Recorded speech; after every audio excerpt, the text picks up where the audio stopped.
Hay algo que estás haciendo ahora mismo y que probablemente no te das cuenta. Algo que haces todos los días. Algo que hacemos casi todos en el mundo moderno. Estás desperdiciando tu vida. No me refiero a los grandes desperdicios obvios. No hablo de adicciones destructivas o decisiones catastróficas. Hablo de algo mucho más sutil y por eso mucho más peligroso. Hablo del desperdicio silencioso, el que sucede gota a gota, minuto a minuto, día a día, sin que lo notes hasta que es demasiado tarde.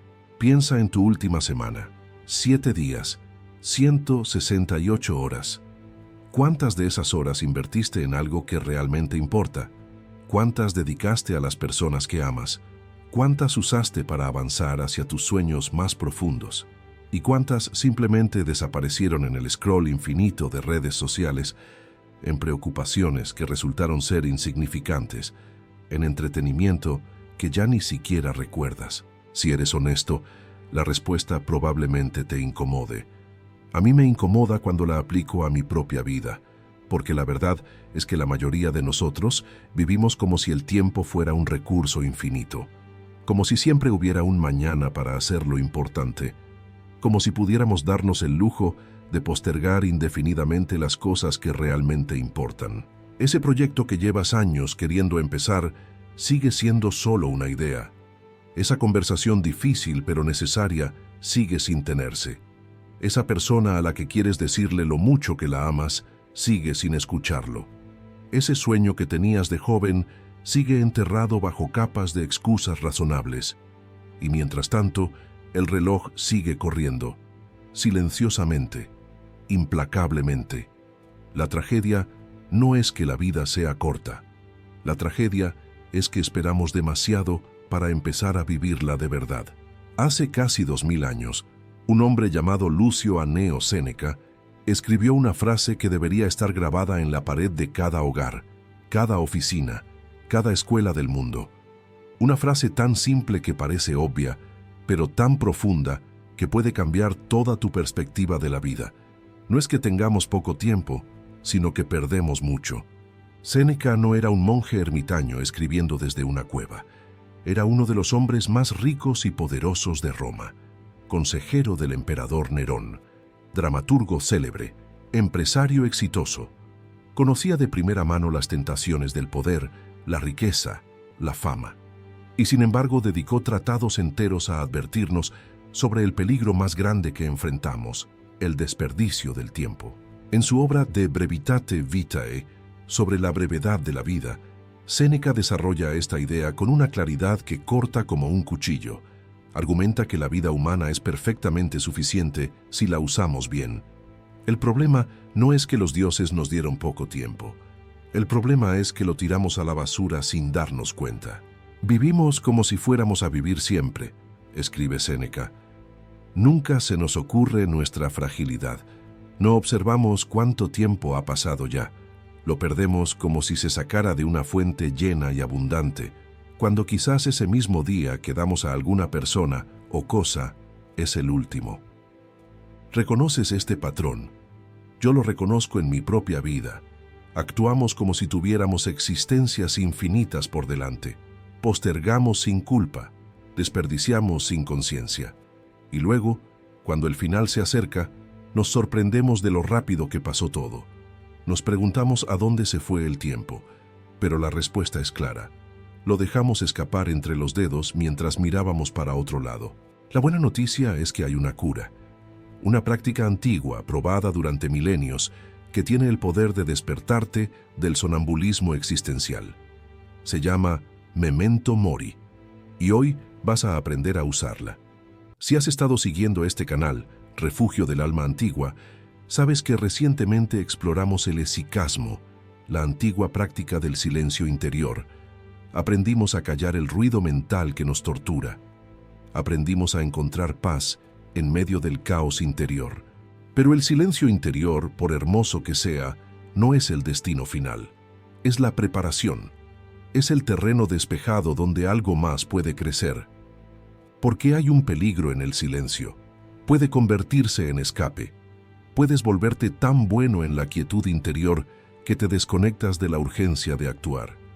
puedes confundir la paz con la pasividad. Hoy pasamos del silencio a la acción, de la quietud interior a la urgencia de vivir. Vamos a explorar una práctica que complementa perfectamente lo que aprendimos sobre el hesychasmo. Una práctica que no te permite dormir espiritualmente, que te mantiene despierto a lo que realmente importa, que te impulsa a vivir con la intensidad que la vida merece. La práctica se llama Memento Mori. En latín significa recuerda que morirás. Y antes de que pienses que este será un video deprimente, quiero dejarte algo absolutamente claro desde el principio. Esto no es una invitación a la tristeza, es una invitación a la vida real, a la vida vivida con plena conciencia de su preciosidad. Los sabios de todas las tradiciones, desde los estoicos griegos hasta los monjes cristianos, desde los samuráis japoneses hasta los maestros budistas, todos descubrieron la misma verdad paradójica: pensar en la muerte te hace vivir mejor. Contemplar el final te ayuda a caminar recto hoy. Recordar que esto termina te enseña a valorar mientras dura. Hoy vas a aprender la historia de esta práctica. Vas a entender por qué funciona psicológicamente y vas a recibir herramientas concretas para aplicarla en tu vida cotidiana. Al final de este video tendrás todo lo que necesitas para dejar de desperdiciar tu vida y empezar a vivirla de verdad. La frase Memento Mori tiene su origen en la antigua Roma, y la historia de cómo surgió es fascinante. Cuando un general romano lograba una victoria militar extraordinaria, el Senado podía concederle el honor supremo, un triunfo. Era un desfile elaborado por las calles de Roma, desde las afueras de la ciudad hasta el templo de Júpiter en el Capitolio. El general vencedor desfilaba en un carro tirado por 4 caballos blancos. Vestía una toga púrpura bordada en oro, el color reservado para los reyes. Su rostro estaba pintado de rojo, imitando las estatuas de Júpiter. Los soldados marchaban detrás de él exhibiendo el botín conquistado.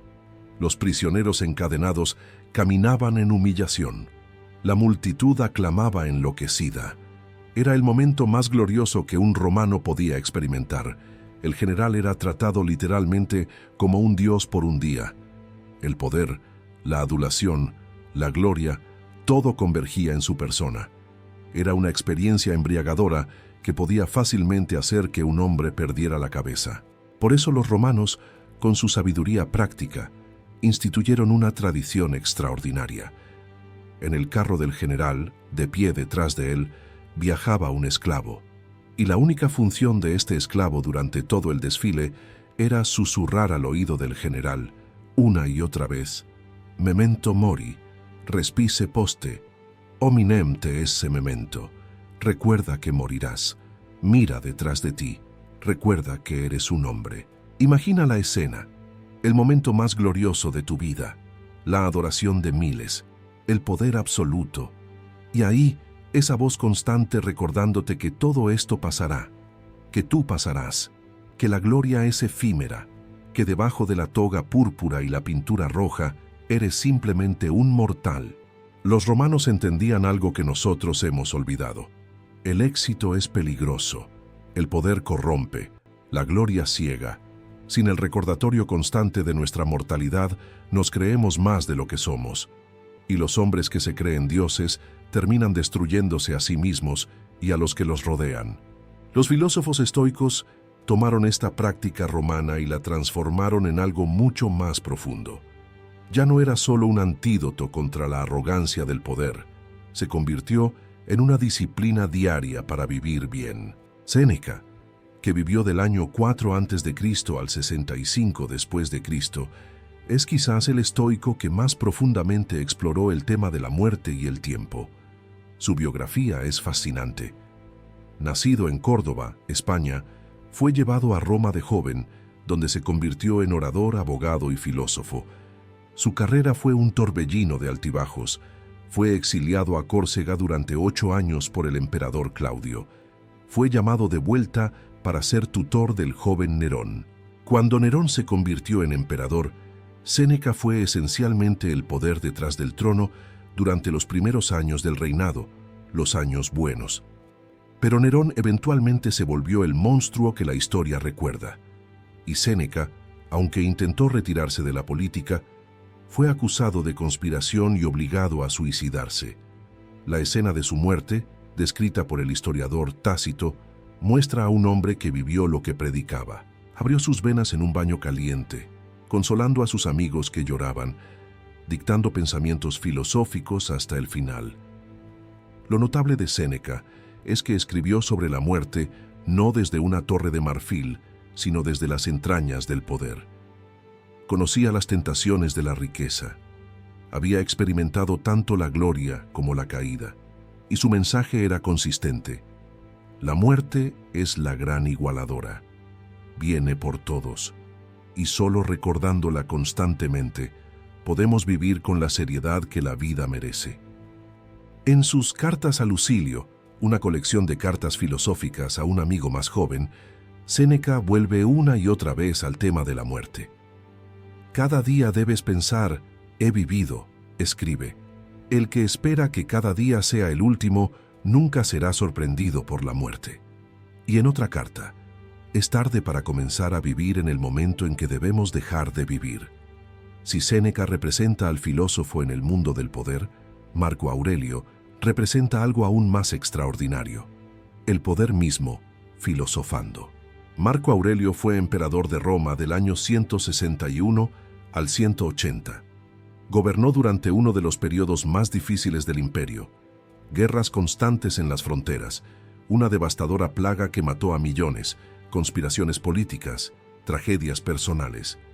Y sin embargo, encontró tiempo para escribir uno de los textos más íntimos y conmovedores de la filosofía antigua: las Meditaciones. Lo extraordinario de las Meditaciones es que nunca fueron escritas para ser publicadas.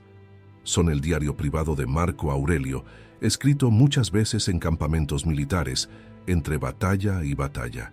Son las notas de un hombre tratando de mantenerse cuerdo y virtuoso bajo presiones inimaginables. Y el memento mori es uno de sus temas recurrentes. Podrías dejar la vida ahora mismo, escribe Marco Aurelio. Que eso determine lo que haces, dices y piensas. Nota la practicidad. No es reflexión abstracta, es una regla de decisión. ¿Cómo debería actuar ahora? Como si pudiera morir hoy. ¿Qué debería decir? Lo que diría si fuera mi última oportunidad. ¿Qué debería pensar? Pensamientos dignos de un mortal consciente. Otra de sus reflexiones: piensa en todos los que has conocido que ya han muerto, uno tras otro. Uno puso a otro en el sepulcro y luego fue puesto él mismo, todo en un breve espacio de tiempo. Contempla continuamente las cosas humanas como efímeras y sin valor. Marco Aurelio también practicaba lo que podríamos llamar la meditación de la cadena de muertes.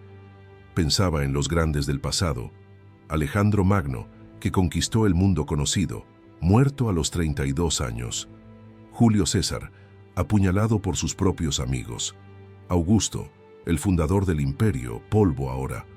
Si ellos murieron, con todo su poder y gloria, ¿cómo podría él creerse la excepción? Esta meditación no lo paralizaba, lo liberaba.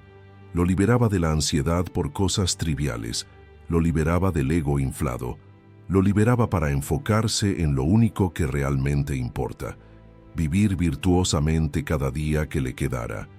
El tercer gran estoico que debemos considerar es Epicteto, y su historia personal añade una dimensión única a la práctica del memento mori. Epicteto nació esclavo alrededor del año 50 después de Cristo. Su nombre mismo no es un nombre propio, sino que significa adquirido. Era propiedad. Durante su esclavitud, sufrió una lesión que lo dejó cojo de por vida. Algunos historiadores creen que su amo le rompió deliberadamente la pierna. Eventualmente, fue liberado y se convirtió en filósofo, enseñando en Roma hasta que el emperador Domiciano expulsó a todos los filósofos de la ciudad. Epicteto nunca escribió nada. Lo que tenemos de él son las notas de sus estudiantes, compiladas en un libro llamado Discursos y un manual resumido llamado Enquiridión. Y su enseñanza sobre la muerte es particularmente poderosa precisamente porque viene de alguien que conocía de primera mano el sufrimiento y la impotencia. Una de sus enseñanzas más provocadoras dice así: Cuando beses a tu hijo o a tu esposa, di para ti mismo que estás besando a un mortal. Así, si muere, no te perturbarás. A primera vista, esto puede parecer frío, incluso cruel. ¿Cómo puedes besar a tu hijo pensando en su muerte? Pero Epicteto no está diciendo que no ames, está diciendo lo contrario. Está diciendo que ames con plena conciencia, que cada beso sea plenamente experimentado porque podría ser el último, que no des por sentado lo que no está garantizado, que la posibilidad de pérdida haga más intenso el amor presente. También enseñaba que la muerte y el exilio y todas las demás cosas que parecen terribles estén ante tus ojos cada día, pero especialmente la muerte. Entonces, nunca tendrás pensamientos bajos ni desearás nada excesivamente. El memento mori como cura para la mediocridad, como antídoto contra el apego excesivo, como liberación de los miedos que nos paralizan. Lo fascinante históricamente es cómo el cristianismo adoptó y transformó esta práctica estoica. El memento mori pasó del mundo pagano al mundo cristiano y se convirtió en una pieza central de la espiritualidad durante siglos. Los primeros monjes del desierto, esos padres que hemos explorado en videos anteriores de este canal, practicaban intensamente la meditación sobre la muerte. San Antonio del Desierto, el padre del monasticismo cristiano, supuestamente aconsejaba: la muerte es un bien cuando se la recibe de todo corazón por el bien de la virtud. Los monjes tenían cráneos en sus celdas como recordatorio constante. Algunos cavaban sus propias tumbas y pasaban tiempo en ellas meditando. Esto que hoy nos parece macabro, era para ellos profundamente práctico. El abad Evagrio, el psicólogo del desierto, que clasificó los 8 pensamientos malignos, escribió: «Recuerda siempre tu muerte y no pecarás». La lógica era simple y poderosa. La mayoría de los pecados vienen del olvido de nuestra condición mortal. Codiciamos riquezas que no podremos llevarnos. Buscamos placeres como si fueran el bien supremo. Nos aferramos a honores que se desvanecen. Guardamos rencores como si tuviéramos eternidades para resolverlos. Pero cuando recuerdas que vas a morir, estas ilusiones se disuelven. ¿De qué sirve acumular lo que no puedes conservar? ¿Por qué odiar a quien pronto será polvo igual que tú? En la Edad Media, el memento mori se volvió ubicuo en la cultura cristiana. Las iglesias exhibían esqueletos y cráneos como decoración regular. Los cementerios estaban en el centro de las ciudades, no escondidos en las afueras. La danza de la muerte, una alegoría donde esqueletos danzantes guían a personas de todas las clases sociales hacia la tumba, era un tema popular en el arte y el teatro. El mensaje era claro: la muerte viene por todos, ricos y pobres, reyes y campesinos. Nadie escapa. Pero hay una diferencia fundamental entre la visión estoica y la visión cristiana de la muerte, y entenderla es crucial para aplicar correctamente el memento mori. Para el estoico, la muerte era el fin natural, la disolución en el cosmos, el regreso a los elementos de los que estamos hechos. Marco Aurelio escribía sobre cómo su cuerpo se descompondría y sus átomos se dispersarían para formar otras cosas. Había aceptación en esto, incluso serenidad, pero era un final definitivo. Lo que hacías en vida importaba para tu carácter y tu bienestar mientras vivías, pero no tenía consecuencias más allá de la tumba. Para el cristiano, la muerte es algo radicalmente diferente. No es un muro, sino un umbral. No es el fin, sino una transformación. Es el momento del encuentro con Dios. El examen final donde cada acción, cada palabra, cada pensamiento será evaluado. Y esto añade un peso eterno a cada momento de la vida terrena. Esta diferencia no hace que la práctica del memento mori sea menos urgente para el cristiano. La hace más urgente, porque no solo importa cómo vives para tu bienestar presente, importa para tu destino eterno. Cada momento es una oportunidad de acercarse o alejarse de Dios. Cada decisión tiene consecuencias que trascienden la tumba. San Ignacio de Loyola, fundador de los jesuitas, incorporó esto en sus ejercicios espirituales. Pedía a los ejercitantes que imaginaran su propio lecho de muerte, que visualizaran el momento del juicio, que se preguntaran desde esa perspectiva cómo deberían vivir ahora. Esta técnica, que veremos en detalle más adelante, usa el final como lente para clarificar el presente. La diferencia cristiana también añade esperanza. Para el estoico, el memento mori podía tener un tono de resignación. Todo pasa, todo muere, acéptalo. Para el cristiano hay algo más allá. La muerte es terrible, sí, pero es también la puerta a algo mejor. El memento mori cristiano no termina en recuerda que morirás, sino en recuerda que morirás, y luego la vida verdadera. Ahora que entendemos la historia y la filosofía del memento mori, pasemos al diagnóstico de nuestra enfermedad moderna. Porque si necesitamos esta práctica más que nunca, es porque estamos más enfermos que nunca de la ilusión de eternidad. El cerebro humano tiene mecanismos de defensa poderosos contra la conciencia de la muerte. Evolutivamente, esto tiene sentido. Un organismo constantemente paralizado por el miedo a morir no sobreviviría para reproducirse. Así que la mente desarrolló formas de mantener la muerte a distancia. Sabemos intelectualmente que moriremos, pero no lo sentimos visceralmente. Lo sabemos como sabemos que el sol eventualmente explotará. Es un hecho abstracto que no afecta nuestras decisiones diarias. El psicólogo Ernest Becker escribió un libro entero sobre esto llamado La negación de la muerte. Argumenta que prácticamente toda la actividad humana puede entenderse como un intento de negar o trascender nuestra mortalidad. Construimos monumentos, escribimos libros, tenemos hijos, acumulamos riqueza, buscamos fama, todo en parte como formas de sobrevivir simbólicamente más allá de nuestra muerte física. Esta negación tiene consecuencias devastadoras para cómo vivimos. Porque si inconscientemente creemos que tenemos tiempo infinito, actuamos de cierta manera. Postergamos sin culpa. Lo haré mañana. Empezaré el próximo mes. Cuando me jubile, entonces viviré de verdad. El mañana se convierte en el receptáculo de todo lo importante que evitamos hacer hoy. Gastamos años en trabajos que nos vacían porque pensamos que eventualmente encontraremos algo mejor. Permanecemos en relaciones que nos envenenan porque creemos que hay tiempo infinito para arreglarlo. Dejamos de decir lo que necesita ser dicho porque asumimos que siempre habrá otra oportunidad. Y así pasan las décadas. Y un día despertamos con 60, 70, 80 años y nos preguntamos a dónde se fue todo. Y la respuesta, dolorosa pero honesta, es que lo dejamos escapar. Gota a gota, día a día. Mientras vivíamos como si fuéramos inmortales, hay un factor que agrava enormemente nuestro problema moderno. Hemos hecho invisible la muerte, la hemos empujado a los márgenes de la experiencia hasta casi desaparecer de la vista. En generaciones anteriores, la muerte era una compañera constante de la vida.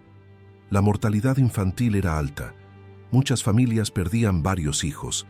Las guerras y las plagas diezmaban poblaciones regularmente. La gente moría en casa, rodeada de familia, no en hospitales aislada por profesionales. Los niños veían morir a sus abuelos, a sus padres, a veces a sus hermanos. Los cuerpos eran preparados y velados en la sala de estar, no en funerarias estériles. Los cementerios estaban en el centro de las comunidades, visitados regularmente, no escondidos en las afueras de las ciudades. Esta cercanía a la muerte era dolorosa, sí, pero tenía un efecto saludable. Mantenía vivo el recordatorio natural del memento mori. No necesitabas una práctica filosófica especial para recordar tu mortalidad. La vida misma te lo recordaba constantemente. Cada funeral, cada enfermedad, cada tumba junto al camino era un susurro. Tú también. Algún día, tú también. Hoy hemos sanitizado la muerte casi por completo. Morimos en hospitales, atendidos por profesionales, frecuentemente sedados e inconscientes. Los funerales son eventos rápidos y eficientes, manejados por industrias especializadas. Evitamos hablar del tema. Es de mal gusto mencionarlo en conversaciones educadas. Es morboso, deprimente, innecesario. Hemos ganado comodidad, pero hemos perdido sabiduría. Al hacer invisible la muerte, hemos perdido el recordatorio natural de nuestra mortalidad, y eso nos ha dejado viviendo en una burbuja de negación que solo estalla cuando es demasiado tarde. Las industrias que prosperan de nuestra distracción lo saben muy bien. Las redes sociales, el entretenimiento infinito, el consumismo desenfrenado, todos se benefician de que olvides la brevedad de tu vida. Porque si recordaras cuán precioso es tu tiempo, quizás no lo regalarías tan fácilmente a quienes lo monetizan.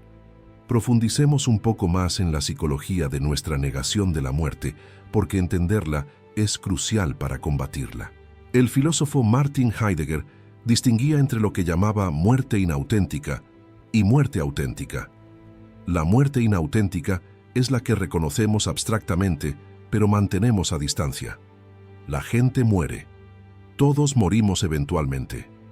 Es un hecho estadístico que no nos toca realmente. La muerte auténtica, en cambio, es el reconocimiento visceral de que yo, este yo específico, con mis recuerdos, mis esperanzas, mis relaciones, dejará de existir.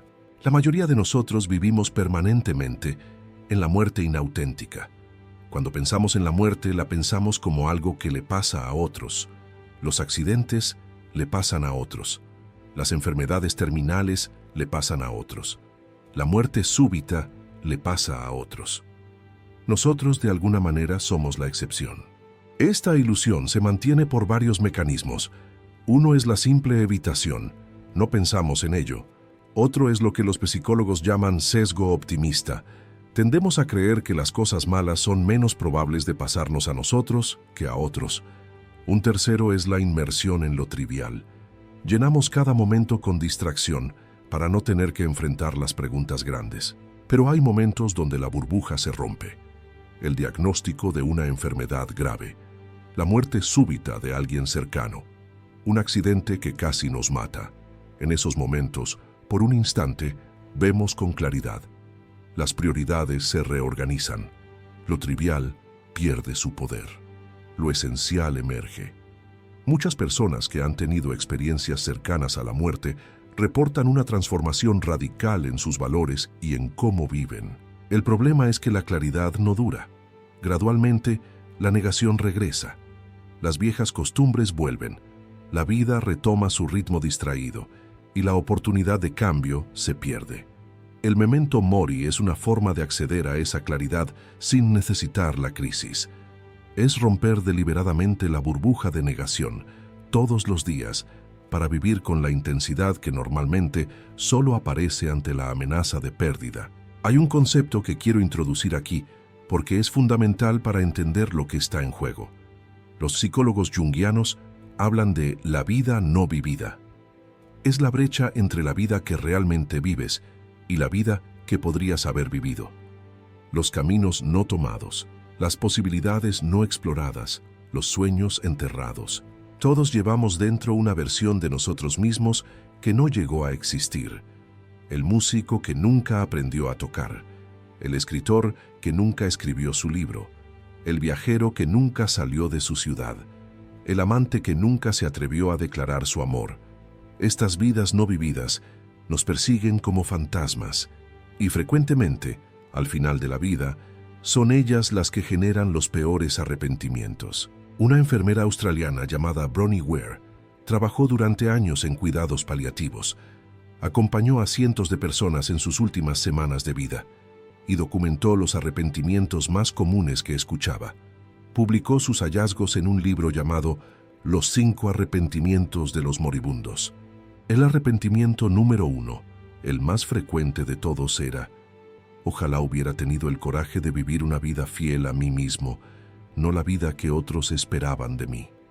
La vida no vivida, los sueños sacrificados en el altar de las expectativas ajenas, de la seguridad, del qué dirán. El segundo arrepentimiento era: ojalá no hubiera trabajado tanto. Esto lo expresaban especialmente los hombres. Habían perdido la infancia de sus hijos, la conexión con sus esposas, su propia salud, por carreras que al final se revelaban vacías. Otros arrepentimientos comunes: no haber expresado los sentimientos, no haber mantenido las amistades, no haberse permitido ser más feliz. Nota que casi nadie dice: ojalá hubiera comprado más cosas, o ojalá hubiera pasado más tiempo en redes sociales o ojalá hubiera tenido más estatus. Las cosas que perseguimos compulsivamente resultan irrelevantes al final. Las cosas que descuidamos resultan ser todo lo que importaba. El Memento Mori te da acceso a esta perspectiva ahora, mientras todavía puedes hacer algo al respecto. Te permite vivir tu vida sin acumular el peso de la vida no vivida. Ahora pasemos a lo práctico. Voy a darte 4 herramientas concretas para aplicar el Memento Mori en tu vida cotidiana. La primera es lo que llamo la prueba del lecho de muerte. Esta técnica viene directamente de San Ignacio de Loyola y sus ejercicios espirituales, aunque tiene paralelos en la tradición estoica. Es simple pero extraordinariamente poderosa como herramienta de decisión. Cuando enfrentes una decisión significativa, haz este ejercicio mental. Imagínate en tu lecho de muerte. Estás en tus últimos días. Miras hacia atrás a toda tu vida. Desde esa perspectiva, pregúntate, ¿me arrepentiré de haber hecho esto o de no haberlo hecho? Por ejemplo, estás considerando dejar tu trabajo seguro pero insatisfactorio para emprender algo que te apasiona. Es una decisión difícil, hay riesgo real. Las voces prudentes aconsejan quedarte con lo seguro, pero aplica la prueba. En tu lecho de muerte, mirando atrás, ¿de qué te arrepentirás más? ¿De haber intentado y fracasado o de nunca haber intentado? Para la mayoría, la respuesta es clara. Nos arrepentimos más de lo que no hicimos que de lo que hicimos. Nos arrepentimos de los riesgos no tomados más que de los fracasos experimentados. Nos arrepentimos del amor no expresado más que del amor rechazado. La prueba funciona también para decisiones pequeñas. ¿Debería trabajar este fin de semana o ir al partido de fútbol de mi hijo? Desde el lecho de muerte, ¿qué importará más? ¿Debería pasar la tarde en redes sociales o llamar a ese amigo con quien he perdido contacto? ¿Debería quedarme callado o decir la verdad difícil que necesita ser dicha? Hay una versión inversa de la prueba que también es útil. Pregúntate, ¿qué haría hoy si supiera que me quedan 6 meses de vida? ¿1 año? ¿10 años? Las respuestas que emergen revelan tus verdaderas prioridades, frecuentemente muy diferentes de cómo realmente gastas tu tiempo. La segunda herramienta práctica es lo que llamo el Vanitas moderno. Para entenderla, necesitamos un poco de contexto histórico sobre el arte. En los siglos XVI y XVII, especialmente en los Países Bajos, floreció un género de pintura llamado vanitas. El nombre viene de la frase del Eclesiastés: vanidad de vanidades, todo es vanidad. Estas pinturas mostraban composiciones de objetos hermosos, frutas maduras, flores exuberantes, instrumentos musicales, joyas, libros, símbolos de riqueza, conocimiento y placer. Pero siempre había algo más en la imagen. Un cráneo sonriendo entre las flores, una vela a punto de apagarse, un reloj de arena con la arena cayendo, frutas comenzando a pudrirse, flores marchitándose. El mensaje era inconfundible. Disfruta la belleza, pero recuerda que es pasajera. Valora lo que tienes, pero no te aferres porque todo se va. Vive plenamente, pero con conciencia de la brevedad. Puedes crear tu propio Vanitas moderno. Es simple. Ten un objeto en tu espacio cotidiano que te recuerde constantemente la urgencia de vivir. Puede ser un reloj de arena en tu escritorio. Cada vez que lo miras, recuerdas que el tiempo fluye en una sola dirección. Puede ser una flor fresca que inevitablemente se marchitará. Puede ser una fotografía de alguien que amabas y que ya murió, recordándote que tú también pasarás. Puede ser una vela que enciendes mientras trabajas, observando cómo se consume lentamente. Puede ser incluso una pequeña calavera decorativa, siguiendo la tradición más literal. El objeto específico importa menos que la función. Debe ser algo que, al verlo, te devuelva a la conciencia de la mortalidad, que interrumpa el sonambulismo de la vida cotidiana, que te pregunte silenciosamente: ¿estás viviendo como si supieras que esto termina? Personalmente tengo en mi escritorio un pequeño reloj de arena. Cada vez que mi mirada lo encuentra, hay un momento de recuerdo. un susurro de memento mori. Y frecuentemente, ese pequeño recordatorio es suficiente para redirigir mi atención de lo trivial a lo esencial. La tercera herramienta es una breve meditación matutina sobre la muerte. Es lo que Marco Aurelio hacía cada mañana antes de enfrentar sus deberes de emperador y lo que innumerables monjes cristianos han practicado durante siglos. El momento ideal es justo al despertar, antes de revisar el celular, antes de sumergirte en las urgencias del día. Solo necesitas 1 o 2 minutos. Puede hacerse acostado todavía en la cama o sentado en el borde. Comienza con una respiración profunda. Luego di mentalmente, con sobriedad pero sin terror: podría no ver el final de este día. Alguien morirá hoy. Podría ser yo. Deja que esta verdad penetre. No la evites ni la dramatices. Simplemente reconócela como el hecho que es. Luego pregúntate: si este fuera mi último día, ¿cómo querría vivirlo? ¿Qué es verdaderamente importante hacer hoy? ¿A quién necesito hablarle? ¿Qué necesito decir o hacer que he estado posponiendo? Marco Aurelio añadía otro elemento a esta práctica. Además de contemplar su propia muerte, contemplaba las muertes de los grandes del pasado. Todos los que vinieron antes, por poderosos que fueran, ya no están. Los emperadores que gobernaron antes que él, los conquistadores que sacudieron el mundo, los sabios que parecían tener todas las respuestas, todos polvo ahora. Esta contemplación de la cadena de muertes lo ubicaba en perspectiva. No era diferente de ellos. Pasaría como ellos pasaron. Esta meditación matutina puede parecer sombría, pero el efecto es exactamente opuesto. Lo que hace es limpiar la mente de las preocupaciones triviales que normalmente la ocupan. Cuando recuerdas que podrías morir hoy, las pequeñas irritaciones pierden su poder. Las falsas urgencias se revelan como lo que son, y las verdaderas prioridades brillan con claridad. La cuarta herramienta es el complemento nocturno de la meditación matutina. Si la mañana es para establecer intención, la noche es para evaluar el día vivido. Esta práctica tiene raíces tanto estoicas como cristianas. Séneca la practicaba regularmente. Los jesuitas la formalizaron como el examen de conciencia, y puede adaptarse fácilmente a cualquier contexto espiritual o secular. Al final del día, antes de dormir, toma unos minutos para revisar las horas pasadas, no como autocrítica destructiva, sino como evaluación honesta. Hazte estas preguntas. ¿Cómo usé mi tiempo hoy? ¿Hubo momentos que desperdicié en cosas que realmente no importan? ¿Hubo oportunidades de conexión que dejé pasar? ¿Actué hoy como si supiera que mi tiempo es limitado? ¿O caí de nuevo en la ilusión de eternidad? ¿Hay algo que hice hoy de lo que podría arrepentirme en mi lecho de muerte? ¿Hay algo que no hice que debería haber hecho? Si este hubiera sido mi último día, ¿estaría satisfecho con cómo lo viví? El propósito no es generarte culpa paralizante, sino claridad que permita ajuste. Si reconoces que desperdiciaste el día en trivialidades, mañana puedes hacerlo diferente. Si notas que dejaste pasar una oportunidad de decir algo importante, quizás mañana todavía puedas decirlo. Séneca describía su práctica así: cuando la luz se retira y mi esposa, ya acostumbrada a esto, guarda silencio, repaso todo mi día y vuelvo sobre lo que he hecho y dicho. No me oculto nada, no me perdono nada, pero añadía que esto no era para torturarse, sino para mejorar. Cada noche era una oportunidad de aprender. Cada mañana, una oportunidad de aplicar lo aprendido.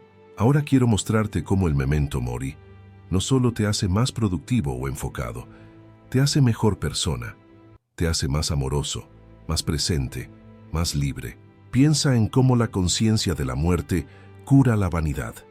Esa pelea en redes sociales que te tiene indignado, ese comentario ofensivo que alguien hizo, esa competencia por estatus que te consume, ¿importan realmente a la luz de tu mortalidad? Cuando recuerdas que vas a morir y que la persona con quien peleas también va a morir, la mayoría de los conflictos revelan su insignificancia. Esto no significa que nada importe. Significa que las cosas correctas importan. Esa pelea en Twitter probablemente no importa, pero el abrazo a tu hijo sí importa. La conversación profunda con tu pareja sí importa. El tiempo dedicado a algo que deja huella sí importa. El memento mori también cura el rencor. Es muy difícil mantener un resentimiento cuando recuerdas que tanto tú como la persona que te ofendió son mortales. La vida es demasiado corta para envenenarla con odios. Las relaciones son demasiado preciosas para destruirlas por orgullo. El perdón se vuelve más fácil cuando recuerdas que el tiempo para reconciliarte es limitado. Paradójicamente, la conciencia de la muerte también cura la ansiedad.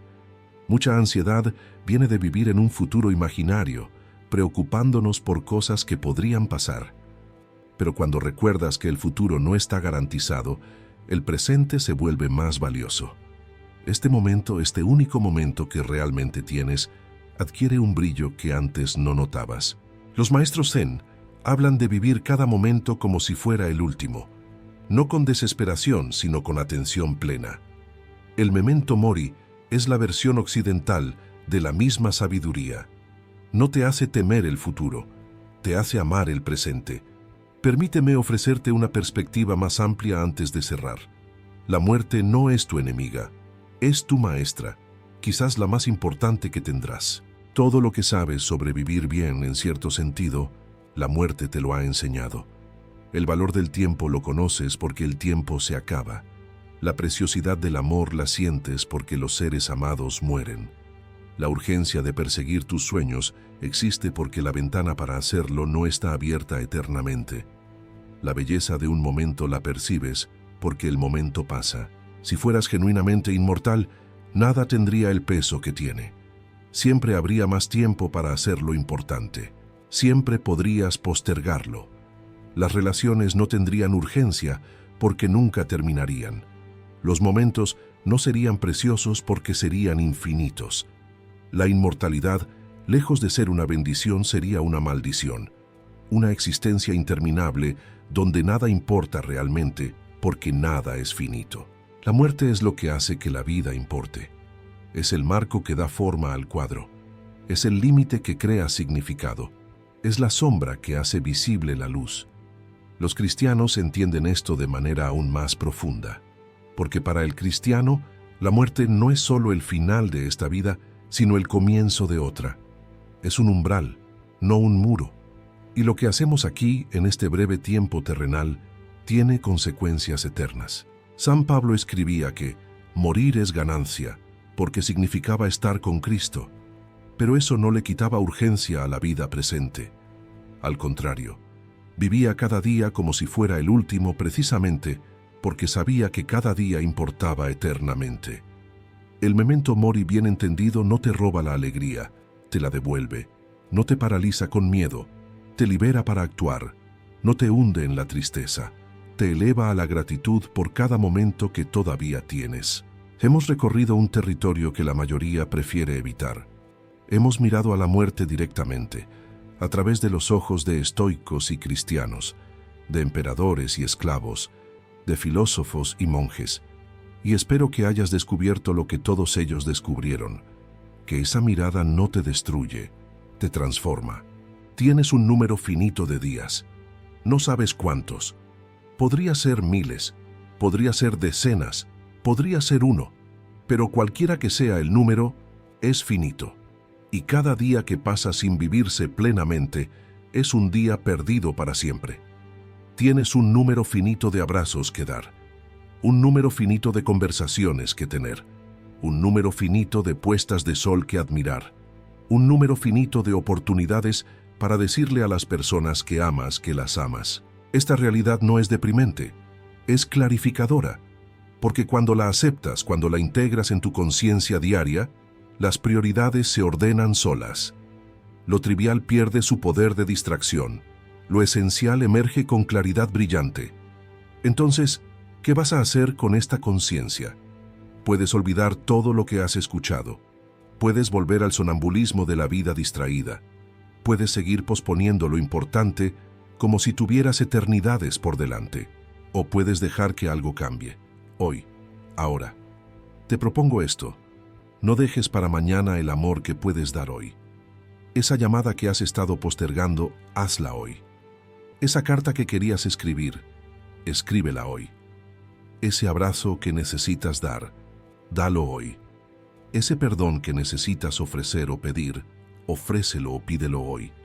Ese sueño que has enterrado bajo excusas, desentiérralo hoy.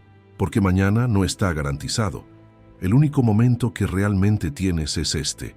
Y este momento es suficiente si lo vives despierto, si lo vives con intención, si lo vives recordando que es regalo, no derecho.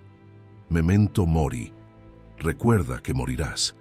Y que ese recuerdo sea lo que finalmente te hace vivir. Escribe en los comentarios: hoy empiezo a vivir de verdad. Comparte este video con alguien que necesita este recordatorio. Dale me gusta para que el algoritmo lo lleve a quienes están desperdiciando sus días sin saberlo. Y suscríbete a Refugio del Alma Antigua para seguir despertando juntos. El tiempo corre, pero ahora lo sabes, y saber es el primer paso para no desperdiciarlo. Ve y vive. No mañana, hoy, ahora. La vida es breve, pero es suficiente si no la desperdicias. Memento mori. Y vive.